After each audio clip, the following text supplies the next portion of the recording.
Hi friends, welcome back to the channel. If you are new here, thanks for choosing to watch this video. My name is Roslyn. So today guys, I decided to bring this good news to our dear subscribers. I recently saw a tweet that shows how an international student used student loan papers as proof of funds for a Canada study permit application, and it got approved. Guys, can you imagine that? It got approved. Since this is the first I was hearing of it, I just felt like I have to do more research and bring it to our dear subscribers. With the current economic climate, many international students are looking for the best way to finance their education.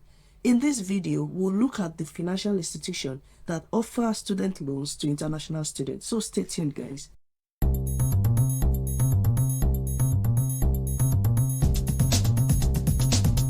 Before we get started, there's just a few things I have to clear up. This information is based purely on research. I'm not an immigration expert. I just love sharing tips and I just bringing it to you guys so that you can have a one-stop shop where you can get everything Canada immigration tips. Okay, let's get started. Especially for our folks back in Nigeria, I'm sure you'll be wondering, student loans is not something we are used to. I know here in Canada, if you want to go to the university and maybe you're a permanent resident or a Canadian citizen, you're eligible to get student loan that will help you fund your education so that you can concentrate on your education instead of looking for money to pay for your education or maybe using money as an excuse for not going to school. I usually advise that student loans should only be considered after you have exhausted all other options such as scholarship and grants, because student loans are not always the best option for everybody.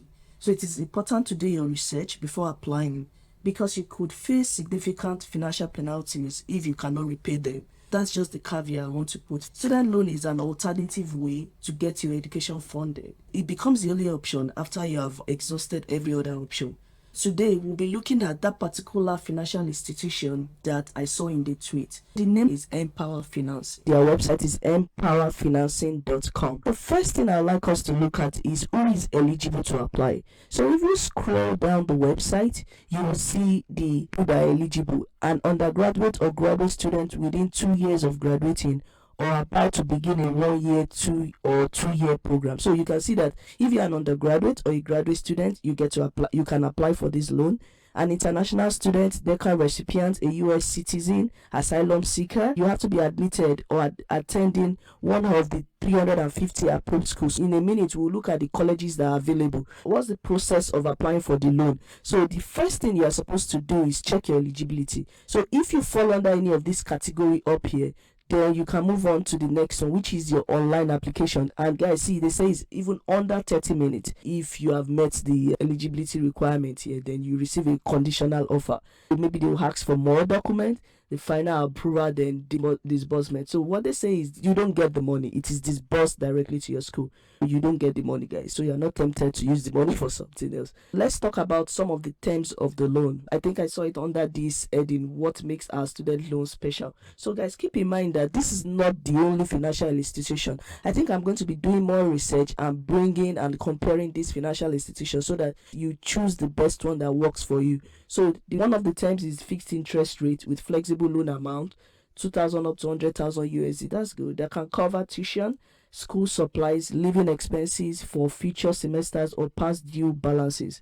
It also supports all majors and degrees. No requirement for cosigner, collateral, or credit issue. So this is very important because this is a you and you thing. You don't need to start looking for third party to help you to get this loan if you meet every other application requirement. So enjoy interest only payment. This is the only one I don't like. So while you're in school, you are going to be paying some of the interest payment on your student loan. So I'm not sure I like that, but it is what it is as far as anything that can bring you to Canada. So during the 6 months, and you get 6 month post-graduation grace too. So you can also earn up to 1.5% of your interest rate and build your US credit history to bridge your way to the future financing. You can also repay your loan online in any currency or location around the world, plus no prepayment penalties. That means if you have additional funds that you want to put towards your student loan, you don't pay any penalties if you want to pay off your loan early. So these are good terms. If you want to know the schools that they support, these are the list of the schools that they support. It's down here. I just put search here. in Canada. You are in luck if your school is in this list and you are struggling with getting proof of fund and you are interested in getting student loan. They support about 25 schools in Canada only, and I'm not seeing any colleges in the list, so it's only university. I also see that they have some scholarships, Women in STEM scholarship, MBA scholarship. This will be for MBA students in US or Canada. Guys, you can even apply for scholarship on this website. Wow, nice. If you are coming from MBA, these are the eligibility requirements. The final thing I would like to touch on before I complete this presentation is to show you two things.